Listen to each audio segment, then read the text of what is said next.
नमस्कार दोस्तों, आप देख रहे हैं लिविंग इंडिया न्यूज और मैं दलजीत तजनुहा। दोस्तों, आज हम पहुंचे हैं एसटीसी बीएसएफ खड़का कैंप में, जहां बीएसएफ का रेजिंग स्थापना दिवस मनाया गया, जिस पे विशेष तौर पर आईजी एजाज सिंह मलिक और अन्य अधिकारी शामिल हुए। इस अवसर पर जो लोगों की ओर से जो बीएसएफ में नौजवान हैं, उनकी ओर से एक समागम का आयोजन किया और विभिन्न तरह की एक्टिविटी की।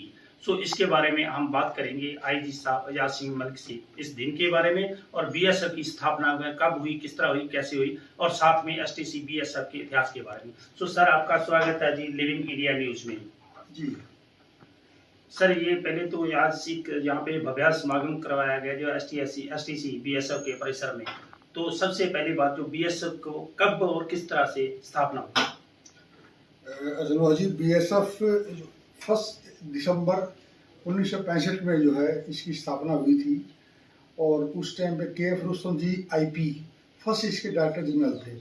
उस समय तक, जब तक बीएसएफ स्थापना हुई, उस समय तक यानी उससे पहले बीएस बॉर्डर को, जो इंडिया का बॉर्डर जो पाकिस्तान और बांग्लादेश के साथ लगता था, उसको गार्ड करती थी जो है ये रिस्पेक्टिव स्टेट की स्टेट आर्म्ड पुलिस जी। तो जब ये 62 की और 65 की जो लड़ाई हुई हमारी, उसमें गवर्नमेंट ने महसूस किया कि जो हमारी बॉर्डर लाइन के साथ फोर्सेस डिप्लॉयड हैं, यानी स्टेट आर्म्ड पुलिस जो डिप्लॉयड हैं, उनका आपस में कोई तालमेल नहीं है, न कोई उनकी एक जैसी ट्रेनिंग है, न उनके आपस में कोई कम्युनिकेशन है, कोई कोऑर्डिनेशन है, कि कहाँ से कोई इंट्रूजन कर रहा है, कहाँ से कोई डिफेंस बना रहा है, तो आपस में कोई उनका वो मेल जोल नहीं था। तब ये जरूरत महसूस हुई कि एक ऐसी फोर्स बनाई जाए जो पीस टाइम पे तो वो जो काम करे उसको पुलिस का काम करे, बॉर्डर पॉलिसिंग करे, यानी बॉर्डर को प्रोटेक्ट करे, उसको कोई चेंज ना कर सके, उसको कोई उसमें कोई तब्दीली ना कर सके, और लोगों को वहाँ पर जो काम करते हैं बॉर्डर एरिया, उनके अंदर सुरक्षा भावना पैदा बनी रहे, और जो है बाकी ट्रांसबोर्डर क्राइम जो है उनको रोके।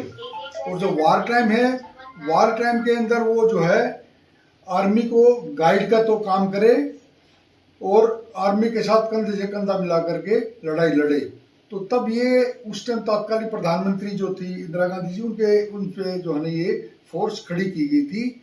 1 दिसंबर 1965 को जो है 25 बटालियन स्टेट आर्म्ड पुलिस की थी, उनको मिला करके खड़ी की गई थी। तो ये इसका ब्रीफ बैकग्राउंड है इसका खड़ी करने का और इसकी उस टाइम की नफरी का। सर, आज एसटीसी बीएसएफ खड़का के परिसर में एक भव्य समागम आयोजन किया गया बीएसएफ के स्थापना दिवस को लेकर। तो आज इस समागम में क्या था, उद्देश्य क्या था?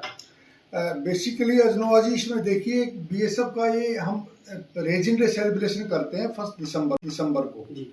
और 1 दिसंबर को हम कई एक्टिविटीज करते हैं, कई बार हम गेम वगैरह ऑर्गेनाइज करते हैं, कई बार कल्चरल प्रोग्राम करते हैं, कई बार परेड तो हमारी सेंट्रली होती है। वो तो इस बार हजारीबाग में हुई थी हमारी, जहाँ गृह मंत्री अमित शाह जी गए थे वहाँ पर जी। और जो है कई बार मेला वगैरह ऑर्गेनाइज करते हैं। तो इस बार हमने रेजिंग डे यानी 1 दिसंबर को मेला ऑर्गेनाइज करने का प्रोग्राम बनाया था, और वो कल होना था, लेकिन मौसम की वजह से, बारिश वगैरह होने से वो मेला आज हमने आयोजित किया था। इसमें बेसिकली हमारे जो यहाँ का स्टाफ है, वो सारे जितने ट्रेनिज हैं वो, और जो हमारे इंस्ट्रक्टर वगैरह हैं वो, ये सारे उसमें शामिल होते हैं। प्लस में हम रिटायरीज को भी बुलाते हैं इसके अंदर, जो आसपास के इलाके में हमारे रिटायर्ड जो है जो आदमी हमारे पर्सनल हैं, उनको भी इनवाइट करते हैं, ताकि उनके साथ हमारा जुड़ाव बना रहे और उनकी कोई समस्या तो उनका हम निदान कर सकें।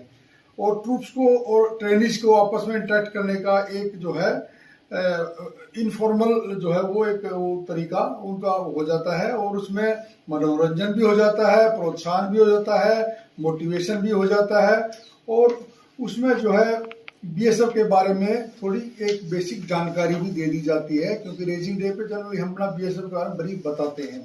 तो ये बेसिकली एक हमारा वो था, एंटरटेनमेंट, जानकारी और इंटरेक्शन और जो है मोटिवेशन, इन चीजों को लेकर के हमने ये जो है आयोजन किया था।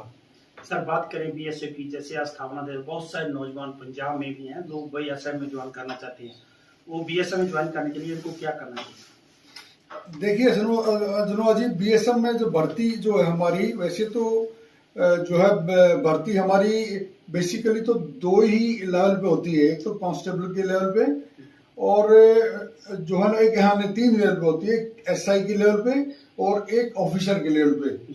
जो एसआई और कांस्टेबल की वो स्टाफ सिलेक्शन कमीशन करता है, और जो ऑफिसर्स की है वो पहले गृह मंत्रालय बोर्ड करता था, अब वो यूपीएससी करता है। तो जो जवान या भर्ती जो शामिल होना चाहते हैं बीएसएफ में, उनको जो है जगह जगह जो है ना वो खोले हुए हैं, मतलब कोचिंग सेंटर है, तो वहां उनसे गाइडेंस वो ले सकते हैं। जहां तक उनके भर्ती होने के लिए रिक्वायरमेंट की बात है, तो वो जैसे जवान और सब इंस्पेक्टर तक जो भर्ती होती है, उसमें स्टाफ सिलेक्शन कमीशन एडवर्टाइजमेंट निकालता है, उसमें सारे मापदंड दिए जाते हैं, उसकी कितनी हाइट होनी चाहिए, उसमें अलग अलग रिजर्वेशन भी है, उनकी भी हाइट अलग अलग हाइट में, या फिर उनके जो जाता है। तो मेडिकल, फिजिकल, डॉक्यूमेंटेशन, रिटर्न, भाग दौड़, ये सब होने के बाद बीएसएफ में लड़के को किसी को भी जवान के तौर पर, सब इंस्पेक्टर के तौर पर, इवन ऑफिसर्स के अंदर भी ये टेस्ट जो है कुछ शामिल है इसमें, रिटर्न टेस्ट के अलावा। तो इस तरह से यूनिट के बारे में जानकारी पूरी एडवर्टाइजमेंट जब होती है न्यूज़पेपर में, मीडिया में और रोजगार समाचार में सारा छापा जाता है, वहां से वो पूरी जानकारी जो ले सकते हैं। सर बात करें महिलाओं की, जैसे महिलाएं पहले लोग जो अपनी जो अलग अलग फोर्सें हैं वहाँ पे महिलाओं की भर्ती नहीं होती, अभी बीएसएफ में जो दूसरी फोर्स में भर्ती है, बीएसएफ में कब से महिलाओं की भर्ती शुरू हुई? बीएसएफ में पहले महिलाएं नहीं थी, अगर थी तो थोड़ी बहुत वो मिनिस्ट्रियल स्टाफ में और या नर्सिंग स्टाफ में थी। तो बाद में ये महसूस किया जाने लगा कि जो हम बॉर्डर पे ड्यूटी कर रहे हैं, खासकर जब से ये वेस्टर्न बॉर्डर पे फेंसिंग लगी, और फेंसिंग के आगे जो खेती बाड़ी जो होती है, वहां पर हमारे किसान लोग जाते हैं, तो उनमें महिलाएं भी जाती हैं काम करने के लिए, तो उनको थोड़ा कई बार फ्रिस्किंग में हमें दिक्कत होने लगी। कोई किसी के लालच में आकर के कोई अपना ड्रग्स वगैरह का या कोई हथियार अम्युनिशन का कोई किसी प्रकार की स्मगलिंग तो नहीं कर रहा, तो हमें लेडीज को चेक करने में दिक्कत थी। तब फिर ये महसूस किया कि अभी खासकर वेस्टर्न फ्रंटियर पे जो है, जहाँ पर वेस्टर्न कमांड के अंदर, वहाँ पर जो है महिलाओं को भी भर्ती करके गेट की जो है फ्रिस्किंग वगैरह में जो है वो उसके लिए भर्ती किया जाए। तो 2008 में सबसे पहले महिलाओं की भर्ती विधिवत जीडी क्वार्टर में स्टार्ट हुई थी। सर महिलाओं और पुरुषों की ट्रेनिंग में कोई अंतर होता है या सेम ही होती है? देखिए, महिलाओं और पुरुषों की ट्रेनिंग में बहुत ज्यादा फर्क नहीं है, और ये जो थोड़ा बहुत अभी हमने उसको फर्क जरूर रखा है इनिशियली, बिकॉज अभी तक हमारे हिंदुस्तान के अंदर उतनी अवेयरनेस नहीं है कि लड़कियों की भी जो उतना ही वो फिजिकल भाग दौड़ वो जो है वो करें। तो इस करके कुछ उनकी दौड़ जो होती है, रनिंग होती है, फील्ड फिजिकल एफिशिएंसी टेस्ट होता है, एफईटी, उसमें जो इवेंट है उनमें कुछ न कुछ उनको थोड़ा सा रियायत दी गई है अभी। और आने वाले टाइम पे जब इनका स्टैंडर्ड इनका इम्प्रूव होता चला जाएगा, तो इनको एट पार लेके आएंगे अपने। सर बात करें एसटीसी बीएसएफ की, यहाँ पे अभी तक कितने महिलाओं और कितने पुरुषों के बैच पास हो चुके हैं? देखिए अजनवा जी, यहाँ अभी तक जो है जब से ये एसटीसी खड़ी हुई है, ये एसटीसी खड़ी हुई थी, सबसे पहले मैं आपको बताना चाहूंगा इसके, तो वो हुई थी 1 मार्च 1968 में जलंधर में। तो और उसके बाद 25 अप्रैल 1979 को 79 को, तो ये यहाँ प्रेजेंट पोजीशन जो है, यहाँ लोकेशन जो खड़का है, यहाँ शिफ्ट की गई थी। इसका करीब जो है 900 एकड़ जमीन, प्रिसाइजली 898 एकड़ और कुछ 2 कनाल 5 मरला जमीन है यहाँ पे। तो बड़ा ट्रेनिंग सेंटर है हमारा। तो यहाँ पर जो है जो ने ये इसकी जो है शिफ्टिंग करके, और यहाँ पर जो इसकी जो ट्रेनिंग हम जो ने ये इसकी जो है शिफ्टिंग करके, और यहाँ पर जो इसकी जो ट्रेनिंग हम इम्पार्ट करते हैं। और अभी तक जो ट्रेन किए गए हैं वो 35,189 टोटल ट्रेन हुए हैं, जिसमें 30,189 जो वो मेल जो ट्रेनीज हैं, रिक्रूट्स हैं, और 5,000 करीब जो है ना वो यहाँ फीमेल ट्रेनीज को जो ट्रेनिंग दी जा चुकी है। और अभी फिलहाल हमारे पास 975 फीमेल ट्रेनिंग अभी आ चुके हैं अगले बैच के लिए, और 350 मेल ट्रेनीज भी यहाँ पे हमारे पास आ गए हैं। कुल 1325 जो है ट्रेनीज आज के दिन हमारे कैंपस में मौजूद हैं, और इनको 44 सप्ताह की जो है ट्रेनिंग इनको दी जाएगी। महिलाओं और जो है पुरुषों को दोनों ट्रेनिंग में के पीरियड में कोई कमी नहीं है।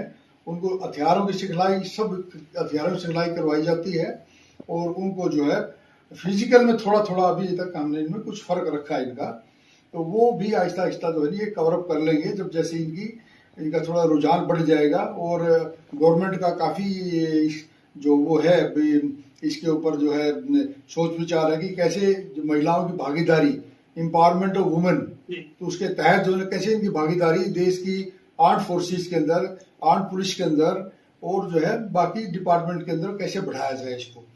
सर और कोई बात और कोई जानकारी एसटीसी बीएसएफ के बारे में जो आप हमारे दर्शकों को देना चाहते हैं? मैं दर्शकों को यही बताना चाहूंगा, बीएसएफ एक बहुत इलीट फोर्स है और एक बहुत पास ड्यूटी कर रही है। देखिए हमारी डिफेंस फोर्सेस को भी कम आंका नहीं जा सकता, वो तो नंबर 1 पे रहेंगी, क्योंकि जब लड़ाई लड़नी है तो एंगेजमेंट कन्वेंशनल वार में तो हमारी डिफेंस फोर्सेज आएंगी। लेकिन बीएसएफ तो अभी जब तक पीस है तब तक भी हमें दिन रात जाग करके बॉर्डर की तो गार्डिंग करनी है, ताकि किसी प्रकार का जो है वो कोई घुसपैठिया, कोई उग्रवादी, कोई देशद्रोही, कोई किसी प्रकार का हथियार की, ड्रग्स की तस्करी ना कर सके और हमारे बॉर्डर के साथ कोई छेड़छाड़ ना कर सके। तो जब पूरा देश सो रहा होता है तो बीएसएफ का प्रहरी सीमा के ऊपर आंखें गड़ाए और चौकन्ना रह करके ड्यूटी कर रहा होता है। तो एक बहुत बढ़िया फोर्स है, बहुत अच्छा कैरियर है इसके अंदर और बहुत सारे बेनिफिट सरकार की तरफ से मिलते हैं। तो मैं तो चाहूंगा कि जवानों को ज्यादा से ज्यादा इसमें शामिल हों और जो है देश के लिए अपना सर्विस करें, सेवा का मौका दें, इसी देश की सेवा करें और देश का नाम ऊंचा करें और अपने माता पिता का, अपने गांव का, अपने प्रदेश का भी नाम ऊंचा करें। और मैं सभी को चाहूंगा जो भी इच्छुक है, जिसके मन में देश सेवा की भावना है, तो उनका शहर से यहाँ स्वागत है। बहुत बहुत धन्यवाद सर। दोस्तों ये थे आईजी अजाज सिंह मलिक, जिन्होंने बीएसएफ की इस रेजिंग डे के बारे में बताया और साथ ही यहाँ पे जो समागम जो उसके बारे में, और साथ ही जहाँ एसटीसी बीएसएफ खड़कन कैंप में जो तैयारी की जाती है, कितने नौजवान नवजुवक और कितने नवनियुक्त आ रहे हैं, किनको ट्रेनिंग, सभी के बारे में बातचीत हम प्रयास करेंगे अपने चैनल के माध्यम से लोगों से, आवाम से ये बातचीत की गई दिखाएं। होशियारपुर से लिविंग इंडिया न्यूज दिल्ली।